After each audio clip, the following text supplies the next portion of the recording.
So normally, like, I do, like, an intro when I do,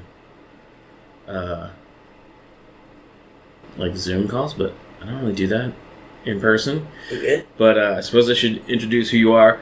So, Inebri-art. This is Andy, as always, and this is a rare live recording. That used to be standard, but then COVID hit and we do everything through Zoom. But today we're joined by Tommy Reedy, musician, local skateboard legend. We've known each other for a couple of years, I think. Yeah, like 3 or 4. Yeah, and we got to know each other from the local drinking establishment downtown that all the degenerates hang out at. And, The British Beer Company. Yeah. And then, I think I just knew you as a skateboarder, and then one day you were picking up the guitar, and, you know, all the local musicians were like, no, Tommy's where it's at. And I agree, man. Like, I'm a big Tommy Reedy fan. And so I'm assuming skateboarding came first. It absolutely did. I started skateboarding when I was like 4 or 5, and I haven't particularly been able to put the thing down. Yeah. And I'm 30 now, and that's what I'm doing after I get out of here. It seems like it's like, I've known skateboarders. I don't know anyone that skateboards casually. I suppose that's like, what is it? What is it about skateboarding that, like, I don't know, gets you so hooked on it, or is it just like part of? It's a counterculture. Yeah, for sure. It's for rebellious youth. Yeah. If you have a problem with the way things are, you can overcome and adapt using a little piece of wood with wheels on it. And it's kind of always been that way. Like, I've always been a big fan of, like, you know, the Lords of Dogtown documentary. Hell yeah. But it definitely seems like, you know, kids who had trouble fitting in, and I think that's why I hung around skateboarders growing up, you know, being an art kid. You know, we all had weird lives. Just the outcasts and the misfits. Yeah. Which kind of sometimes feels like the British Beer Company. It's kind of a bunch of... Mm-hmm. So here's the question. Does that outcast let me try that again. The outcast misfit lifestyle bring you to music, or like, which came first? Like, I always knew I wanted to be a musician. I started out on piano. Oh, really? Yeah. Okay. Which a lot of people say that it's a good thing to start on piano because it gives you dexterity in both your hands. Right, because your hands are doing two different things. Mm. Yeah. But then got a little bit older, and I think I was like 11 or 12 when I picked up the guitar, and I was like, yo, this is sick. I feel like most dudes are like 11 or 12 and be like, I can get chicks with a guitar. Yeah. That wasn't the initial input, though. Yeah. It wasn't like, oh, I can't wait to pick up chicks. Yeah. You know, but it was like, you know, I always knew in my brain that I was headed towards like a rock direction with, you know, because I saw songs and stuff growing up, and I heard radio stations with all these crazy guitar riffs, and I just like, I could do that. I want to do that. Yeah. And then eventually it snowballed, and then I got one in my hand, and it was just game over from there. And it's a weird kind of, like, I suppose I've pigeonholed you a little bit in my brain before I got to know you. But being like, oh, he's a skateboarder. Like, the last thing I expected to see playing regularly is an acoustic guitar. Oh, yeah. You know, like, I figured you'd be more punk rock or, you know, that kind of shit. I went through a lot of phases in my life where I have held an electric guitar in my hand, and I have been doing the more punky, yelly thing. But I love folk music. Yeah. I adore it. I love people of the people storytelling, and that happens 90% of the time with an acoustic guitar in your hand. Sure. And yeah. I just, you know, I fell in love with Dylan, fucking Neil Young, just early folk stuff that, like, just my parents or just, like, my older cousins would listen to. Yeah. And, you know me, I'm a people of the people. Oh, yeah. There's a certain way of music producing that comes with being a people of the people.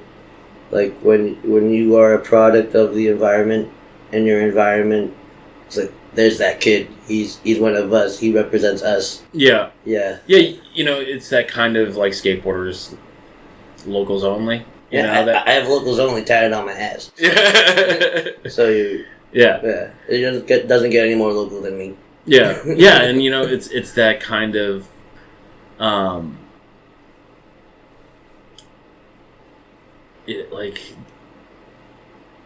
I feel like you playing at the British Beer Company. For our listeners who don't know, it's this super divey bar that's super divey. It's like I don't know, their actual max capacity is like 30, and maybe they'll have like 50 heads in there on like a real good night. And if you walk in on like a Tuesday afternoon and you're not a regular, like every head of the bar turns to look at you, and not in really a judgy way, just like everyone is. I think it's more everyone's looking to see who's coming in. Mm-hmm.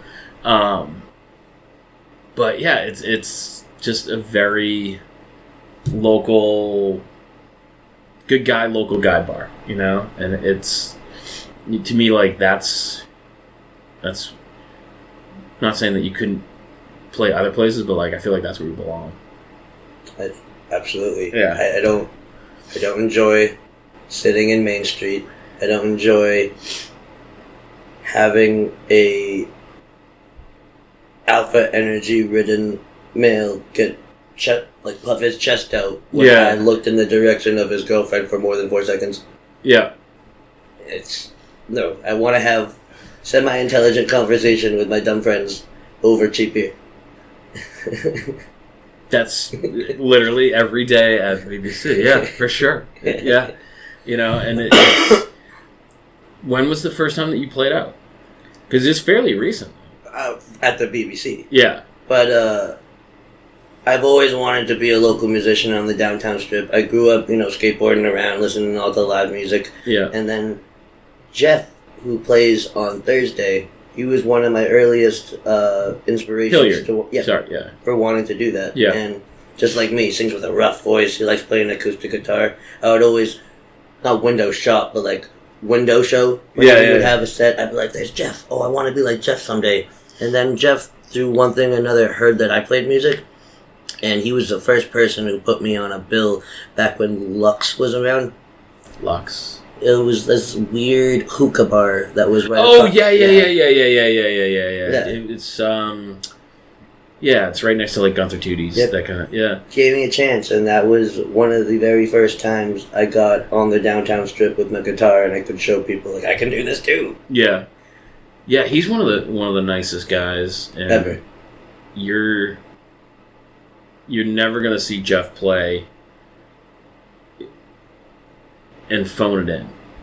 Like, he leaves it all on the stage or wherever. Mm-hmm. Like, he puts his heart into it every single time. It all comes out. Yeah. Is that part of what you like, is kind of like, is it cathartic or like therapy, like getting out all that shit? No doubt. Sometimes if I'm comfortable with a person, I can communicate and I'm not nervous. Yeah. Other times, I'll get like a mental block and I will be so nervous trying to talk with a person that I'm not necessarily comfortable talking with. So all that energy gets stuck up inside of my veins and it makes everything cluttered and it makes literally everything else about my doing everything more difficult. Yeah. So when I play music or when I go skateboarding or something like that, it's just this outward, like you ever taken a wet sponge and just went... Yeah. That's what it is. It's just rinsing out all the angst and gunk that I'm not able to properly express to people. Yeah. Now you've written your own stuff. Is there still like that kind of angst of like I remember, like, it doesn't really bother me anymore, but like the first time like showing my artwork and stuff, the first time I hung in a gallery, like my buddy's like, oh, go stand next to your picture, like you're drawing and I'll take your photo. I'm like, don't call attention, like I don't like it, just it was so uncomfortable. Like, was there any part of that, especially with your own music? Right at the beginning, like, I wasn't always the best guitarist. Yeah. I've gotten much better over the years, but there was a certain point where I could really sing, but my guitar playing was whack. Mm-hmm. And then I was good enough to, like, get gigs, but I wasn't confident enough to really let myself shine. Yeah. So, yes, there was moments where I was like, oh, I have a little bit of stage fright, but then I ended up growing into a person that when a stranger sees me, yeah, and they are even slightly feeling any sort of way about it, like if a stranger is bothered by something that I'm doing that I'm enjoying, the sensation that runs through my body is like elation. I love it. Yeah. When like a stranger who does not know me is disapproving of my behavior of acting like an asshat. So, like, when I'm on stage and some guy's, like, heckling me, I'm like, heckle me more! Well, it's one of those things where it's, like, you're still eliciting a response, whether it... Like, I suppose, like, the worst response would be indifference. Yeah, no doubt. I want to get emotion... My goal with music, at least, what was always hit me, I want to make emotionally stuck people leave my show having not been emotionally stuck. I don't care what they feel after they leave, but I want them to feel something. So you want them to wring out like a sponge, too? Yes. Yeah. I'm going to bring sponges now and throw them at you. It's a sponge kid. Sponge bitch. Do you find, since you got... And this is one of the things that impresses me most. Mm-hmm. Is I feel like if I was going to start doing what you're doing, the last place I would want to start is at the BBC. Because it's so intimate? It's so intimate. Everyone calls you on your bullshit. Like, God forbid you try to parallel park in front of it. You come inside and everyone's like, oh, nice job, took you late turn, So it's well-meaning, but, you want to talk about being heckled, you can get your balls busted there no doubt. Severely. Any day of the week. Yeah. So was there that, like, intimidation factor of just being in front of your friends and those local chuckleheads? And as a musician, if you're in like a new location, there's always going to be that little bit of but no, I love the people there, and I love the strangers there, as long as they're not whack, Yeah. Like, we've seen it all year. We've seen some whack people There's walk been through some interesting some incidents, and I still to this day say my favorite thing ever is watching Philomena throw someone out. Oh, I know, because half the bar wants to murder the guy. And you better get out of here right now. Yeah. Time to go, and she's just so like sweet, and she can't intimidate anybody. But like the entire bar is ready to like murder the guy. Poor Phil. So now you're writing music. Mm-hmm. Are you gonna be doing an album? Like what's the 2024 Tommy plan? I've been putting it off a little bit, but Jeff Rosen, who you know as well, who plays at the BBC. Never heard of him. Oh, I mean, I have. He's a piece of shit. Yeah. Jeff, fuck you. Yeah. No, but he is starting to record his own album right now, and he told me that I can stop by the studio anytime this year to start working on mine. I have about 7 songs already written, but I want at least 14. Yeah. So I gotta write a little bit more, and I gotta hone the 7 that I already have, and then we'll be good. And then I'll start recording it with Jeff in his studio, and I'm gonna make it this big, folky, punk, multi-instrument thing, mainly focused on acoustic guitar, but, maybe that will be a fast song with a little bit of a yeah. But, like, I don't know. So, when you're starting to write a song, like, where does that come from? Like, what is your process like? Depends on the day. Sometimes I start with lyrics, sometimes I start with a riff. Most of the time, I'll go park someplace really quiet, away from, like, traffic sounds or, like, sounds I don't want to hear. Yeah. And, I'll just play guitar. I'll either put it in a tuning I want to hear it in, or a capo somewhere, and I'll just fuck with it until I find how I'm feeling with a riff, and if I like it or not, then I'll write out a basic rock song, like verse, chorus, verse. I know it's very plain to write music in like A B A B, but like that's how my brain works. Yeah, it's a standard way of writing it, but a standard way of writing it for a reason, because it works. Yeah, I have some more free-flowing songs that don't necessarily have a chorus, and I've been trying to branch out into doing more of those, but my standard writing style is just like, here's the riff, maybe the riff builds upon itself, I write a verse, the chorus comes in, here's another verse, the chorus, the part that's not either of those, and then it's back to the chorus twice. Yeah. Yeah, and it's like, I've seen a lot of local musicians who write music, and like sometimes they overcomplicate it. There's a time and a place for every type of music, but the stuff that really sticks and resonates with people is the stuff that they can, those earworms that kind of like get stuck in your head, and good chorus is really key to that. The owner of the music shop right next to the BBC, Paul. Yep. He pulled me aside after I'd written the first song I had written in like months, and he just said, "Thomas, you wrote a beautiful riff that was very catchy, and I loved the lyrics." And like that, hearing that from a guy who's that musically accomplished. Yeah. I was having a shit week, and then he just came in. He was like, "Tommy, that was real good. You did real good, bro." And I was like, "Oh, no." Yeah, it's, and that's kind of one of the great parts of creating stuff, is not just looking at something that you've done and being like, yeah, I did that, but kind of like seeing how other people, take part in it, and what they enjoy, and get their feedback. Yeah. One of the most beautiful things that ever happened to me in music, I wrote this song called Broken Glass and Rust, about two different types of relationships that I was in when I was a young man. Yeah. And Tommy, you're still a young man. I know. All right.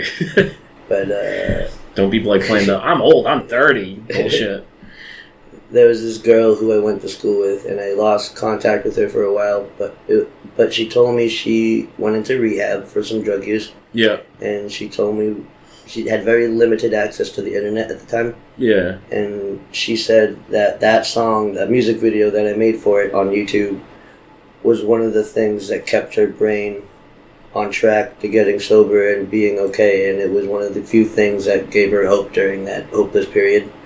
And I was like, oh god, that is the coolest thing ever. It's crazy, right? Yeah, like when I was writing it, I didn't know I was gonna help someone stay clean in a setting like that. It's I had a very similar experience with a friend who at the time was, getting off of heroin. He was out of rehab, but he was like, oh, I credit Inebri-art with helping me stay clean because it gave me something else to focus on. And my immediate response was, don't put your sobriety with me. Like, I'm a fucking idiot. Like, don't. But sometimes we don't realize how we help people. Yeah. And like the kind of, effect we have on people. And we we just did an event, it was probably about a month ago. Tons of people. We had like 60 tickets sold, and there was just this solo dude. And I've always told people, I'm like, if you're a single guy, you should come to like these paint nights and shit, because it's 90% women. It's a good place to meet people. This dude must have heard me. Showed up by himself, was making his terrarium, chit-chatting with the lady across from him. By the end of the night, like, we saw him exchanging numbers, and I'm walking around like, he's going to name his first child after me, So it's, you just never know the kind of effect you're going to have. It reminds me when you had me play at the Mayflower Brewery, and you were like, Thomas, go talk to that girl. Oh, yeah. Yeah. She likes the way you sing. Yeah, I went over there, and I tried to smoke my cigarette all mysterious, but I was like, oh, what's up? Gonna get a draft.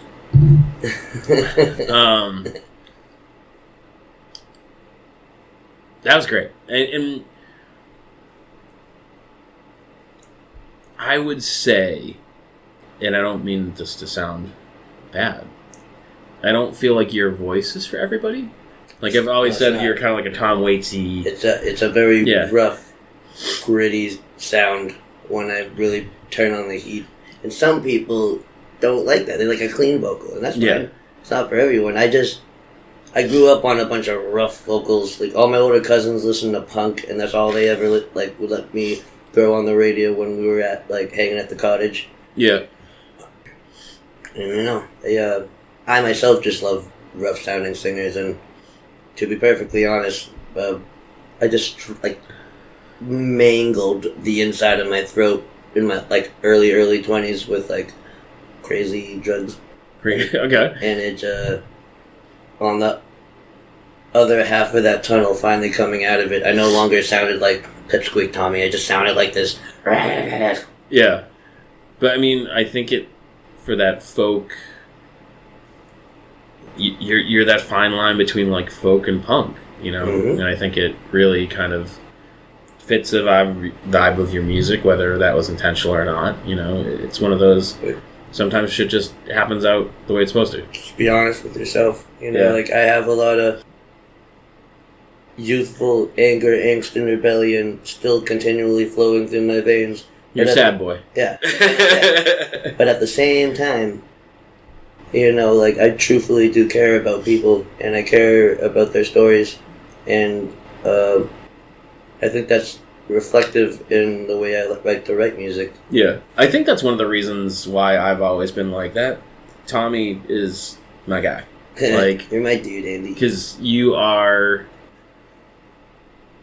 I never, ever felt as though you would say anything that you didn't actually believe, and you're...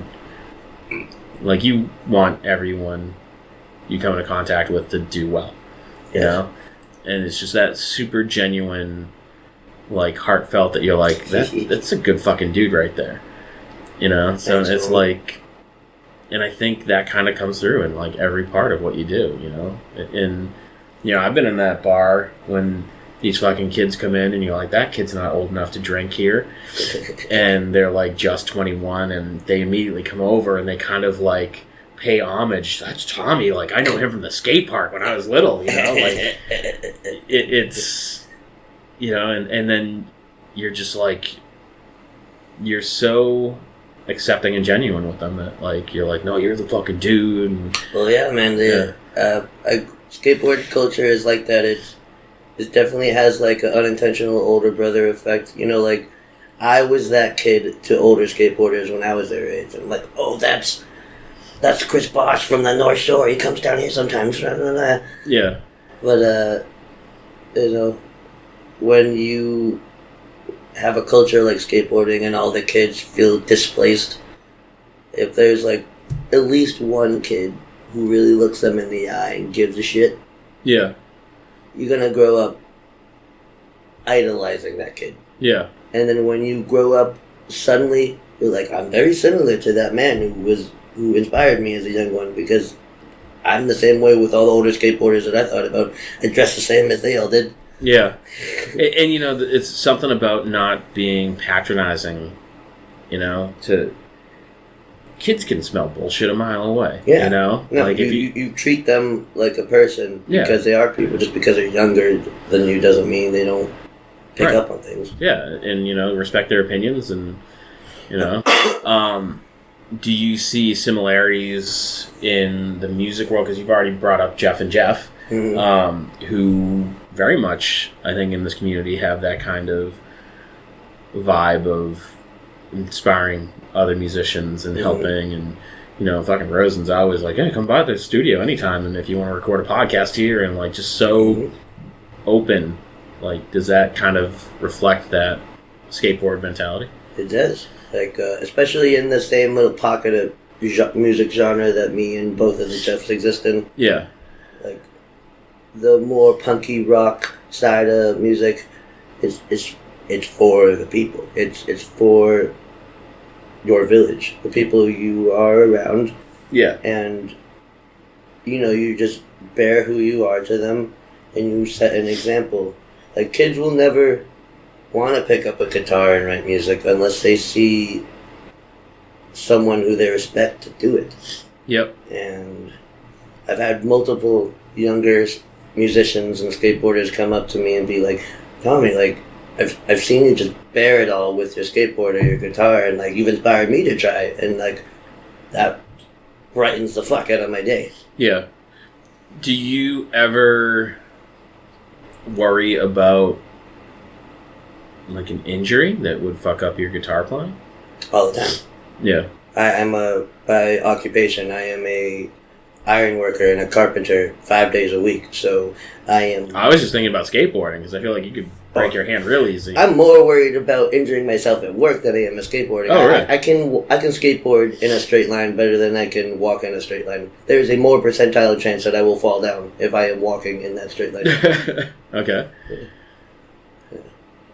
Yeah, no, I mean, I've always kind of had that concern about, like, I mean, less now, because now all I do is fucking email people.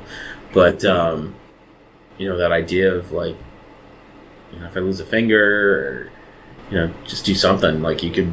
I'll find a way. Yeah, I mean, pretty much. That's to the core mentality for the people who respect skateboard culture. It's like, there's no excuses. You could straight up injure yourself to the point of vegetation, and if your homies are your real homies, they're gonna put you on that board and push you around and bring you around places like Eeyore. Like Eeyore. Yeah, like Eeyore doesn't... They don't expect Eeyore to be happy. They don't expect Eeyore to participate, but they still invite him. Yeah. God damn. I have so many Eeyores in my friend group. Yeah. Eeyore's like, oh, I don't really want to go. And they're like, we know, but you're coming. You're coming. He's like, okay. Did you have fun? No. Yeah. Well, we brought you, so... Yeah. We'll give you right back. That's funny. Do you ever foresee a day where you can't skateboard? Probably when I'm ancient and I'm just absolutely unable like to 49, stand. Like 49? 49? No, I'm going to skate until... Like, there's this guy, Neil Unger. He youthfully skateboards, and he is like 80. Holy shit. Yeah. That's crazy. Mm-hmm. I will not stop. I will... And I heard from a lot of older skateboarders who are like old heads from the 70s. Yeah. They said that, like, dude, it's like with the pain that you get when you're older, it's easier to roll around on the thing than it is to walk places. Oh, I suppose that could be true. Yeah. Yeah. You just stand there and lean instead of moving your joints. Yeah. Like, I remember when I was a kid, like, the skate parks were just kind of starting to, like, pop up. Mm-hmm. Like Whitman, where I grew up, put in a half pipe. Sick. It didn't last very long. I think someone got really hurt on it. Nice. But they, you know, I think there's like 2 in Plymouth, right? Yep. There's one right across the street behind the steakhouse, and there's a community-built one right on Newfield Street. So it seems like, would you say it's more socially acceptable, I guess? Yes. Is it still that kind of counterculture, though? For those who were there in, like, the rough years of skateboarding, where, like, every single person you meet would view you negatively because you held a skateboard in your hand, that doesn't leave under your skin as easily. Yeah. So, but yes, there's been a huge push for acceptance because of, like, things like the Olympics accepting skateboarding, the skateboarding media portraying skateboarding in a more friendly way. Yeah. Like even like Robin Big on MTV. It's just like, it's portraying us as not the nuisance to society that for so many years people thought we were. I mean, you're a little bit of a nuisance. Yeah, but but I mean, and that's one of those things is like I remember again when I was a kid, like, town was trying to pass ordinances, and, like, you know, the cops would harass the skateboarders. You know, oh, you can't skateboard here, blah blah blah, and there's not a higher percentage douchebag in the skateboarding. They just tend to be a little more outspoken, and It's a counterculture for people who need a place, a refuge, whether it be a group of people or just a act to express themselves. It doesn't necessarily. It's not like a clean cut sport. It's not a sport. It's a lifestyle. It's people who need an escape. It's not like a hobby. It's people who need to be this way, being this way. Yeah. I mean, and that's one of those things, like, I've talked to so many creative people, and I'm like, you know,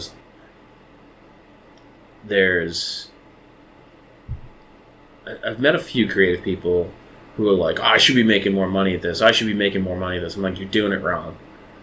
Like, if you're being creative to make money, you've missed the point. Yeah. Like, I think truly creative people can't not do it, you know? You are an entrepreneur, sir. You are not a person to the core who I would refer to as an artist. Yeah. And I mean, you can be both. Absolutely. But you can be an artist who is also an entrepreneur, but you can't look someone in the eye and go, I'm a diehard for the culture artist if all you're worried about is making money off of your art. Right, because you're more passionate about the money than the art. Yes. Yeah. I know some people who are such an artist that they will physically become ill if they are not allowed to create on a daily basis. Yeah. Yeah, and it's so therapeutic.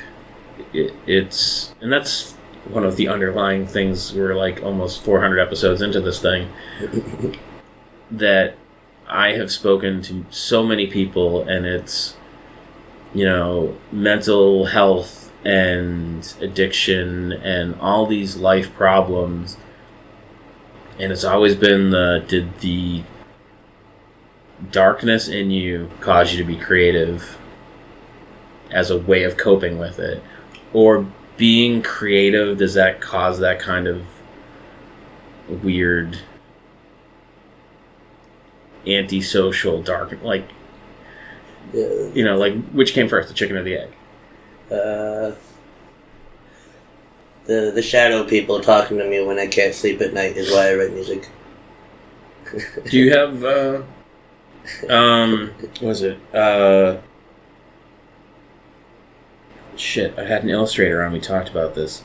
Like, he has sleep paralysis. I don't have sleep paralysis, but But like, he legitimately does drawings of the monsters and creatures that he knows they're not there, but he's like, that are in my room. He's like, they're at the time they're fucking there. Yeah, dude. Yeah. So your brain is a fucked up thing. Like, if you go through some heavy enough of a trauma, it like imprints on your brain and it does not go away.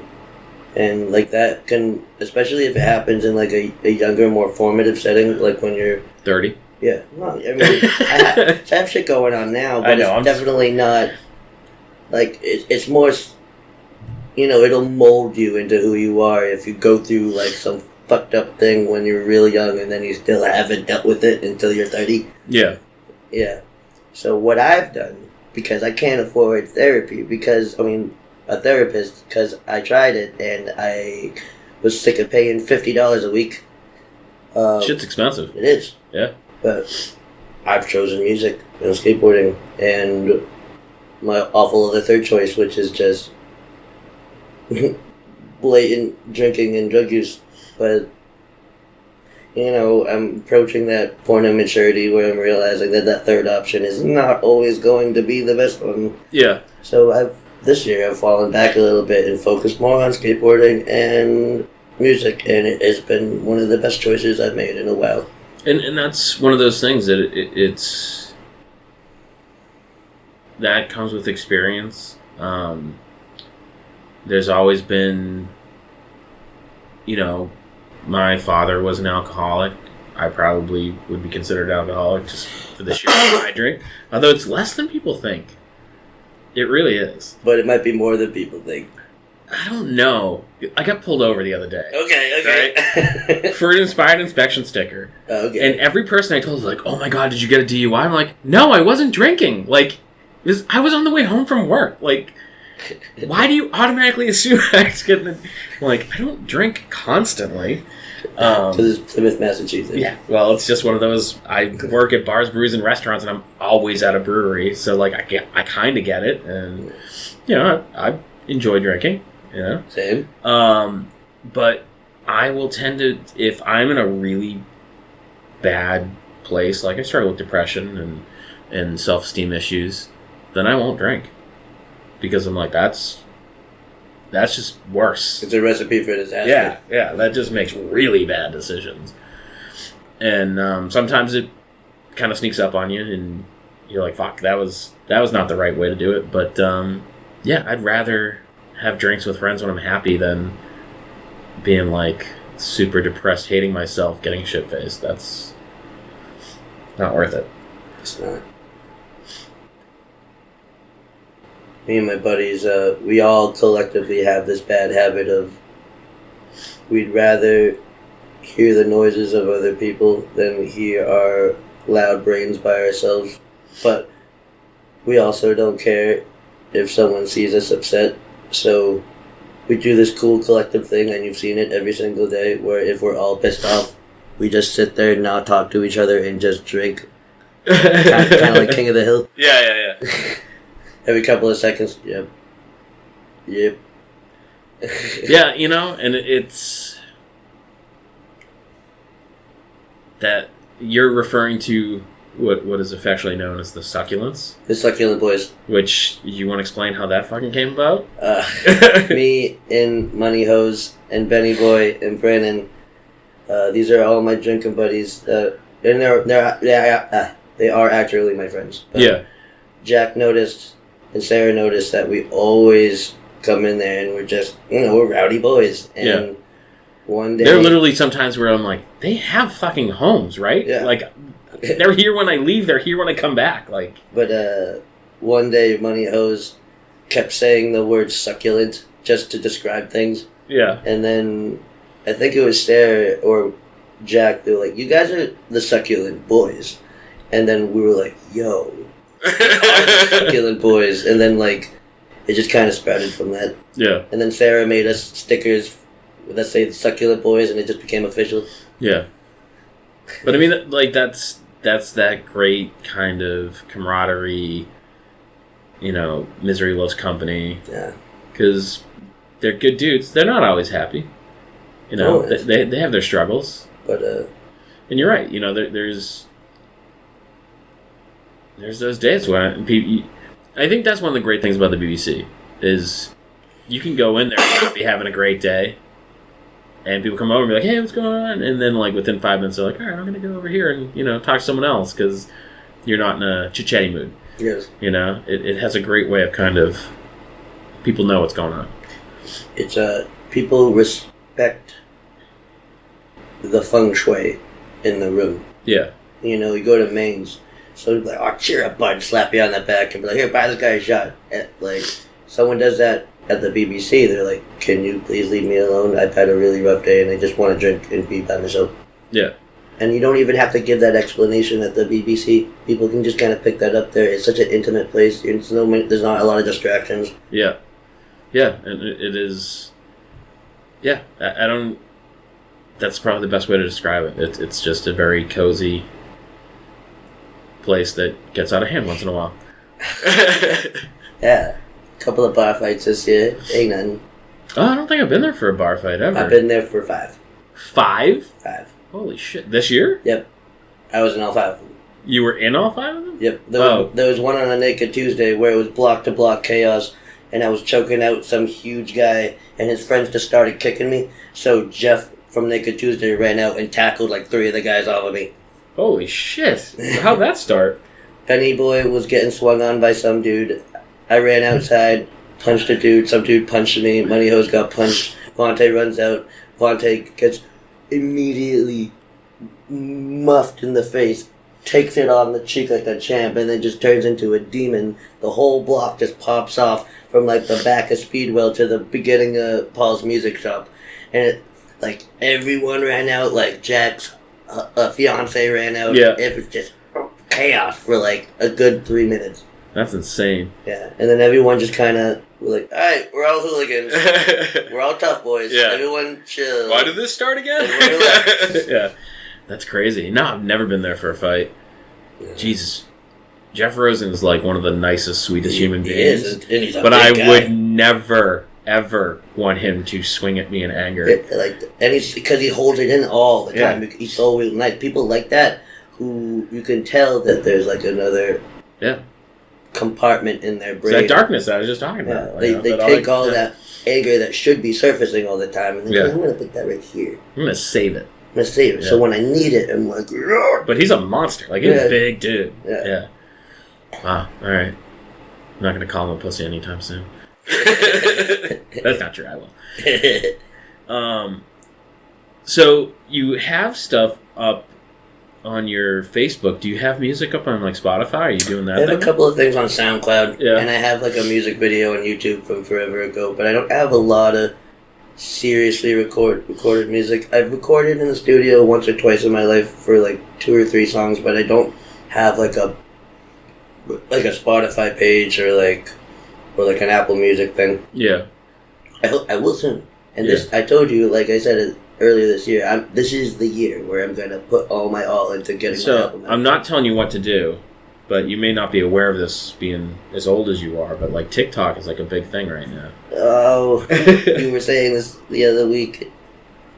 You need to put your stuff where the kids are so they can see it. Yeah, I mean, look at, like, love him or hate him, but Matt Rife. Mm-hmm. That dude made a He's that comedian? Yeah, like he blew up on TikTok. Then you can have a conversation about him after that, but... Well, maybe I'll try, Andy. Yeah. I'll make a TikTok, and then when I get to be a TikTok famous emo folk singer, you could be like, I told you, Thomas. I told you. I don't think I'd ever call you Thomas. Very few people call me Thomas, but there are some. Yeah. So, like, the only people that called me Andrew was, like, my immediate family, like, my parents and my sister. I didn't know your name was Andrew. Where do you think Andy was from? Milanakis. Yeah, my first name is Andy Milanakis. Yeah. Yeah, Andrew. But, like, no one calls me Andrew. Because I really would prefer they didn't. It's just too formal. It's not... To me, it's the same as... Like, if I go into a bar that I'm always in, and then there's a new bartender or waitress or whatever, and they're like, what can I do for you? You're like, all right, first you can stop that, because it makes me feel unwelcome. And then they'll be like, fuck you? And you're like, there you go.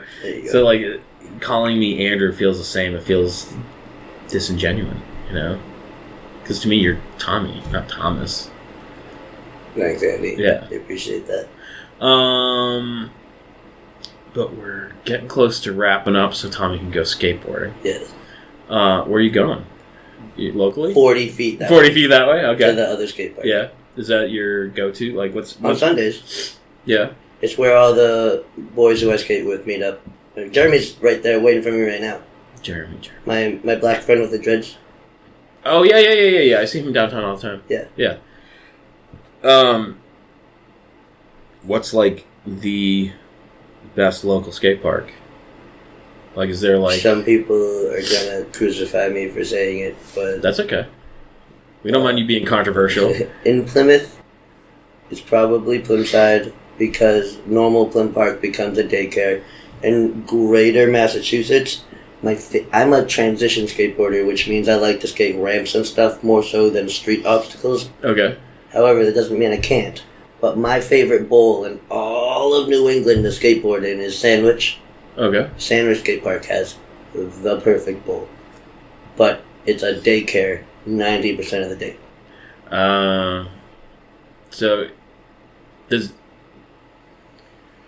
So that's an interesting point, because we already talked about how, like, you want to be that guy that kind of, like, holds the door open for the next generation. Always. But, I mean, sometimes you want to be like, get the fuck away from me. Well, here's the thing. I will never be mean to the kid. Yeah. Who's just skateboarding, trying to fit in. Ever. Yeah. But if there's, like, a Looney Tune brigade of, like, 19 scooter kids literally throwing their scooter into the pool, unsupervised by a mom reading some kind of, like, novel. 50 Shades of Twilight? Yeah.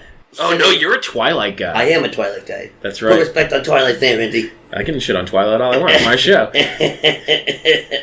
No, I just remember there was one time we were at the bar and you were like way into like there's no sound on. It was just playing and you were so into it. I'm like, I love Twilight. sorry, I didn't mean to derail that. But okay. Yeah, I can get that. Yeah. There's a difference between an ostracized kid finding honest interest in skateboarding and being nervous to talk to the older skateboarders at a park than a snot-nosed 47-strong daycare scooter brigade ready to get in the way of every single thing that you're doing. Yeah. There's a difference. I can see that. Well, thanks for coming in, man. Of course, Andy. Yeah. You're one of my best friends, and I'll always help you out. You shoot, I shoot. That's how this works. What? You shoot. Oh, okay. You shoot, I shoot. Pull out that stick, baby. Yeah, I gotcha. See, I'm not from the street. I don't know that lingo. So you think there's the possibility of a 49-year-old guy picking up skateboarding? Absolutely. Right. You just gotta have the right mindset. Totally blew out his knees. He can barely walk. Perfect. All right, so listeners, I will update you on my skateboarding experiences from my emergency room bed, I'm sure. But go check out Tommy Reedy's stuff. SoundCloud and my Facebook. I'll make my Facebook public so y'all can hear it. Yeah, and we'll share it. We'll put some links in and stuff. And thanks for coming on, man. Thanks for having me, Andy. Yeah, you're always welcome. And I'm sure I'll probably see you within the next 24 to 48 hours. Yep. I'll be where, That's usually where, Are you playing this Tuesday? Jeff might let me have a song or two, but I'm not playing officially. I only ever take over the gig if they have something to do. Yeah. Yeah, you're kind of like the standard filling guy. Standing guy. Yeah. We're going to get you on some Art on the Greens this year, too. Yay. Yeah, it's the plan. I just got to finalize some paperwork shit. Okay. So, but thanks, listeners, and thanks, Tommy, and see everybody next week. And thanks for checking out the show today, listeners. If you enjoyed the content today, you can go over to patreon.com/Inebri-art to support the show. You can join over there for just a few dollars a month and help us provide this fun content that you just checked out. You can also email us at Inebri-art.com with your questions, complaints, and concerns, or you can find us on all social medias at Inebri-art or at Inebri-art6 on Instagram. And also don't forget to check out our other shows, Bar Talk Podcast, Old Colony Cast, Inebri-art, and all the other shows on the Inebri-art Network, which you can find at Inebri-art.com. Thanks again for listening.